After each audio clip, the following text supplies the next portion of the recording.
ಬಂಧುಗಳೇ, ಇವತ್ತು ನಾವು ಏನು ಮಾತಾಡಬೇಕು, ಏನು ಕಾರ್ಯಕ್ರಮ ಬಂದಿದ್ದೀವಿ ತಾವೆಲ್ಲ ಕಣ್ತುಂಬ ನೋಡಿದ್ದೀರಾ. ನಮ್ಮ ಇವತ್ತು ಬಾಬಾ ಸಾಹೇಬ್ ಅಂಬೇಡ್ಕರರ ಹಬ್ಬವನ್ನು ಮಾಡ್ತಾ ಇದ್ದೀವಿ.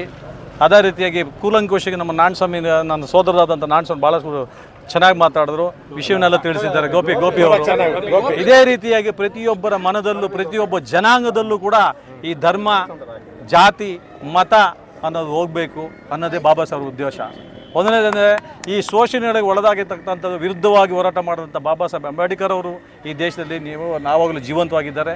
ಅದೇ ರೀತಿಯಾಗಿ ಅಸ್ಪೃಶ್ಯನ ಅಳಿಯುವಂಥ ಕೆಲಸ ಮಾಡಿರ್ತಕ್ಕಂಥ ಬಾಬಾ ಸಾಹೇಬರು ಇವತ್ತು ನಮ್ಮ ಹೃದಯದಲ್ಲಿದ್ದಾರೆ. ಎಲ್ಲರಿಗೂ ಕೂಡ ಸರ್ವ ಸಮಾನತೆ ಹಕ್ಕನ್ನು ಕೊಟ್ಟಿರ್ತಕ್ಕಂಥವ್ರು ಏಕೈಕ ವ್ಯಕ್ತಿ ಅಂತ ಹೇಳಿದ್ರೆ ನಮ್ಮ ಬಾಬಾ ಸಾಹೇಬ್ ಅಂಬೇಡ್ಕರ್ ಅವರು. ಅದೇ ರೀತಿ ಮಹಿಳೆಯರಿಗೆ ಒಂದು ಮೀಸಲಾತಿಯನ್ನು ಇಟ್ಟರು. ಸಮಾನತೆ ಅನ್ನೋದು ನಾವೆಷ್ಟೋ ಅಷ್ಟೇ ಅಂತ ಬಿಲ್ಲನ್ನು ಪಾಸ್ ಮಾಡಬೇಕಾದಾಗ ಏಕೈಕ ವ್ಯಕ್ತಿ ಯಾರು ಅಂತ ಹೇಳಿದ್ರೆ ಅದು ಬಾಬಾ ಸಾಹೇಬ್ ಅಂಬೇಡ್ಕರ್ ಹೋಗ್ತಾರೆ. ಈ ಕಾರ್ಯಕ್ರಮಕ್ಕೆ ಕೂಡ ಬಾಬಾ ಸಾಹೇಬರು ಹೇಳ್ಕೊಂಡು ಹೋದರೆ ನಾವು ಭಾಳಷ್ಟು ಹೇಳ್ಬೋದು. ಅವರ ನಿಯಮಗಳನ್ನು, ಪಾಲನೆಗಳನ್ನು, ಸಿದ್ಧಾಂತಗಳನ್ನು ಮಾಡ್ಕೊಂಡೋದ್ರೆ ಇವತ್ತು ಪ್ರತಿಯೊಬ್ಬರು ಕಷ್ಟ ಸುಖ ಅನ್ನೋದೆಲ್ಲ ಮರೆತು ನೆಮ್ಮದಿಯಾಗಿರ್ತಾರೆ. ಅದನ್ನು ಯಾರೂ ಮಾಡ್ತಾ ಇಲ್ಲ. ಈ ದೇಶವನ್ನು ಒಂದಾಗಿ ಮಾಡಲಂತ ಕಷ್ಟಪಟ್ಟಂಥ ವ್ಯಕ್ತಿ ಏಕೈಕ ವ್ಯಕ್ತಿ ಅದು ಸಂವಿಧಾನದ ಅಡಿಯಲ್ಲಿ ಮಾಡಬೇಕು ಅನ್ನೋದೇ ಅವ್ರ ಉದ್ದೇಶ ಆಗಿತ್ತು. ಇವತ್ತು ಸಂವಿಧಾನ ಮಾಡಿದ್ದಾರೆ.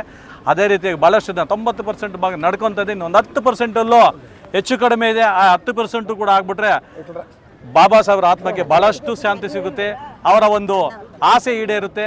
ಅವ್ರನ್ನ ಮಾತಾಡ್ತಾರೆ, ಶಿಕ್ಷಣ, ಸಂಘಟನೆ, ಹೋರಾಟ ಅನ್ನೋದು ಶಿಕ್ಷಣ ಅಂತ ಹೇಳಿದ್ರೆ ಯಾವ ರೀತಿ ಇರುತ್ತೆ ಅಂತ ಈ ಹುಲಿಯ ಹಾಲು ಕುಡಿದಿದ್ದಂಗೆ ಬಾಬಾ ಸಾಹೇಬ್ರು ಹೇಳ್ತಾರೆ, ಶಿಕ್ಷಣ ಅನ್ನೋ ಶಕ್ತಿ ಏನು ಅಂತ ಹೇಳಿದ್ರೆ ಹುಲಿಯ ಹಾಲಿದ್ದಂತೆ. ಆ ಹುಲಿಯ ಹಾಲು ಕುಡಿದವನು ಯಾವಾಗಲೂ ಗರ್ಜಿಸ್ತಾ ಇರ್ತಾನೆ. ಗರ್ಜಿಸ್ಬೇಕು, ಆ ಥರ ಬದುಕಬೇಕು ಅನ್ನೋದು. ಜಾತಿ ಜನಾಂಗ ಯಾವತ್ತೂ ಇದ್ದೇ ಇರುತ್ತೆ, ಆದರೆ ಸಮಾನತೆಯನ್ನು ಇನ್ನೂ ಸಿಗ್ತಾ ಇಲ್ಲ ನಮಗೆ.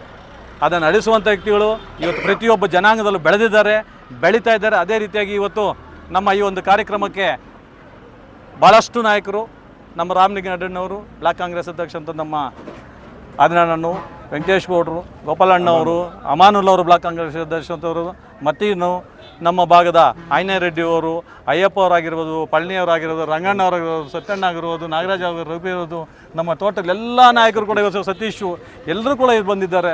ಇವರೆಲ್ಲರೂ ಕೂಡ ನಾನು ಮೊಟ್ಟಮೊದಲಾಗಿ ಹೇಳೋದೇನೆಂದರೆ ಬಾಬಾ ಸಾಹೇಬ್ ಅಂಬೇಡ್ಕರ್ 130 ದಿನ ಶುಭಾಶಯಗಳು ತಿಳಿಸ್ತಾನೆ ಎಲ್ಲರಿಗೂ ಕೂಡ. ಈ ದೇಶದಲ್ಲಿ ನಡೀತಕ್ಕಂಥ ಎಲ್ಲ ಹಬ್ಬಗಳಲ್ಲೂ ಕೂಡ ಪ್ರತ್ಯೇಕವಾದಂಥ ಯಾವುದಾದ್ರೂ ಹಬ್ಬ ಇದೆ ಅಂತ ಹೇಳಿದ್ರು ಅದು ಸಂವಿಧಾನ ದಿನಾಚರಣೆ ಹಬ್ಬ ಒಂದೇ ಅಂತ ನಾನು ಹೇಳೋಕ್ಕೆ ಇಷ್ಟಪಡ್ತೀನಿ. ಈ ಒಂದೆರಡು ಮಾತಾಡೋ ಅವಕಾಶ ಅಂತ ಎಲ್ಲರಿಗೂ ಕೊಟ್ಟು ನಿಮಗೆ ಜೈ ಭೀಮ್, ಜೈ ಕಾಂಗ್ರೆಸ್.